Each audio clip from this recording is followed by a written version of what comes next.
அஸ்ஸலாமு அலைக்கும். இன்னைக்கு நான் வந்து மட்டன் முருங்கைக்காய் குழம்பு தாங்க செய்ய போகிறேன். அது எப்படி செய்யுதுன்னு பார்க்கலாம்.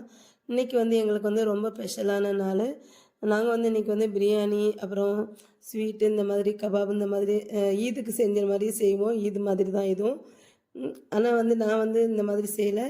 ஏன்னா பிரியாணி வந்து இந்த வெயிலுக்கு வந்து சாப்பிட முடியல, ரொம்ப தாகமாக இருக்குதுன்னு சொல்லிட்டு நான் வந்து ஒயிட் ரைஸ், அப்புறம் வந்து மட்டன் குழம்பு, அப்புறம் வந்து கபாபு, ஸ்வீட் தான் பண்ணேன். நான் அதில் தான் இந்த மட்டன் குழம்பு வந்து செய்ய போகிறேன். அது எப்படி செய்யுதுன்னு பார்க்கலாம்.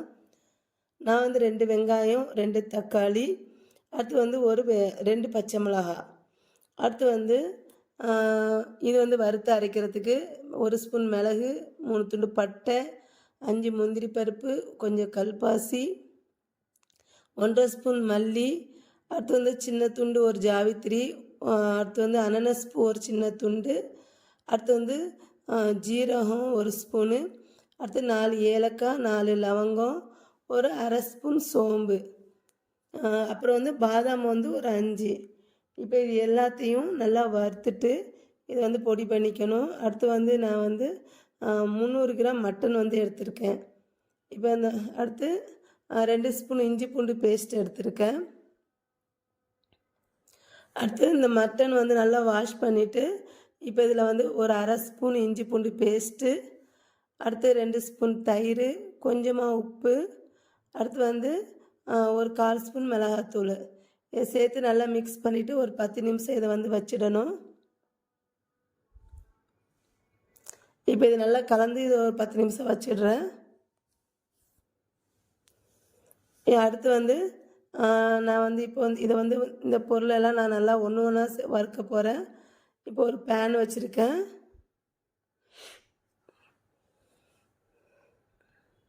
இது வந்து கொஞ்சம் காஞ்சதுக்கப்புறம் இதில் வந்து ஃபஸ்ட்டு நான் வந்து மல்லி வந்து சேர்த்துக்கிறேன். மல்லி, லவங்கம், இது வந்து ஃபஸ்ட்டு லைட்டாக இதை வறுத்துக்கணும். அடுத்து வந்து இதில் வந்து மிளகு சேர்த்துக்கிறேன். மிளகு சேர்த்துட்டு அதையும் லைட்டாக வறுத்துக்கணும். இப்போ வந்து இது வந்து நான் மொத்தமாக வந்து சேர்க்கல, ஏன்னா இது வந்து கொஞ்சம் நல்லா நல்லா வறுக்கணும் இது வந்து. அதனால் நான் வந்து ஒன்று ஒன்றா சேர்த்துக்கிறேன். இப்போ அடுத்து வந்து நான் இதில் வந்து பட்டை வந்து சேர்த்துக்கிறேன். பட்டை, முந்திரி, அப்புறம் வந்து பாதாம் இதை வந்து சேர்த்துக்கிறேன். இப்போது அடுத்து ஏலக்காய்.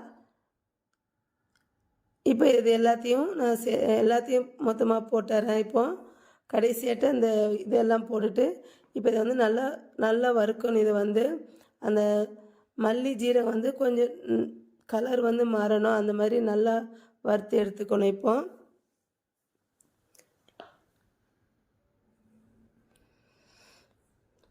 இதை வந்து நல்லா வறுத்தாச்சு. இதை வந்து இங்கே பாருங்கள், இந்த மாதிரி கலர் ஆனதுக்கப்புறம் இதை வறுத்துட்டு இதை வந்து பொடி பண்ணி வச்சுக்கணும்.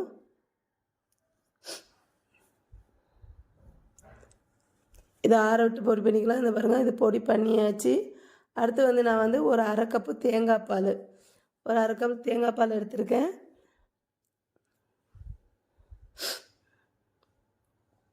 இப்போ ஒரு பேனில் கொஞ்சம் எண்ணெய் ஊற்றிட்டு வெங்காயம் நறுக்கி வச்சுருக்க வெங்காயம் சேர்த்துக்கிறேன். இது வந்து வெங்காயம் வந்து நல்லா வதங்கிடணும். இது வெங்காயம் நல்லா வதங்கினதுக்கப்புறம் இதில் வந்து நான் மல்லித்தலை சேர்த்துக்கிறேன். நான் வந்து பச்சை மிளகா சொல்லியிருப்பேன், ஆனால் நான் வந்து பச்சை மிளகா சேர்க்கலை. மல்லித்தலை சேர்த்தாச்சு. அடுத்து வந்து புதினா வந்து சேர்த்துக்கிறேன். கொஞ்சமாக புதினா சேர்த்துக்கோங்க. அடுத்து புதினாவும் சேர்த்துட்டு அடுத்து வந்து ரெண்டையும் ஒரு லைட்டாக வதக்கிட்டு அடுத்து இஞ்சி பூண்டு பேஸ்ட்டு 1 1/2 ஸ்பூன் சேர்த்துக்கிறேன். அடுத்து இது வந்து பச்சை வாசனை போக நல்லா வதக்கிக்கணும் இஞ்சி பூண்டு பேஸ்ட்டை வந்து.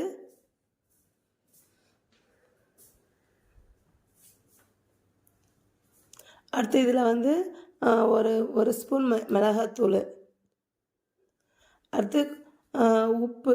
நம்ம ஏற்கனவே கொஞ்சம் கறியில் கொஞ்சம் உப்பு போட்டிருக்கோம். இதில் வந்து கொஞ்சம் பார்த்து போட்டுக்கணும்.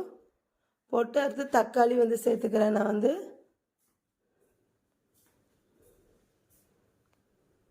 இப்போ தக்காளி எல்லாமே நல்லா வதக்கணும்.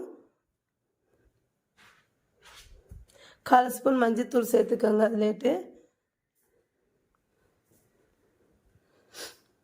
இப்போ எல்லாத்தையும் நல்லா சேர்த்து வதக்கிட்டு தக்காளி கொஞ்சம் வதங்கினதுக்கப்புறம் மட்டனை வந்து சேர்த்துக்கணும். மட்டன் போட்டதுக்கப்புறம் ஒரு ஒரு 2 நிமிஷம் மட்டன் வந்து இந்த எண்ணெயிலே நல்லா வதங்கணும். இதில் வந்து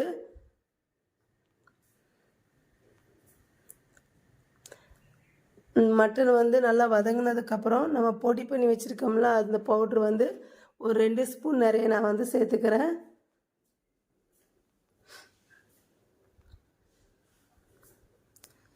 அதே சேர்த்துட்டு ஒருக்க திருப்பி விட்டுட்டு நான் வந்து இதில் வந்து ஒரு 2 கப்பு நிறைய தண்ணி ஊற்றிக்கிறேன்.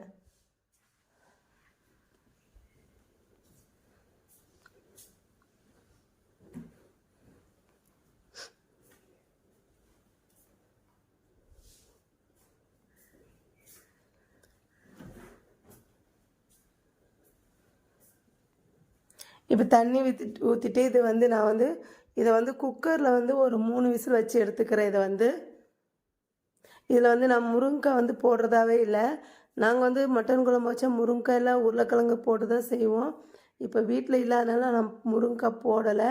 ஆனால் குழம்பு செஞ்சு முடிக்கவும் எனக்கு வந்து முருங்கைக்காய் வந்துடுச்சு. அதனால் நான் வந்து முருங்கைக்காய் வந்து சேர்த்துக்கிட்டேன். குக்கரில் வந்து குக்கர் வச்சு எடுத்ததுக்கப்புறம் கறி வந்து ஒரு 3/4 பதத்துக்கு அதிகமாக வெந்திருந்துச்சு. அப்போ நான் வந்து குக்கரில் வந்து முருங்கைக்காய் வைக்காமல் இந்த மாதிரி குழம்புலேயே போட்டுட்டேன்.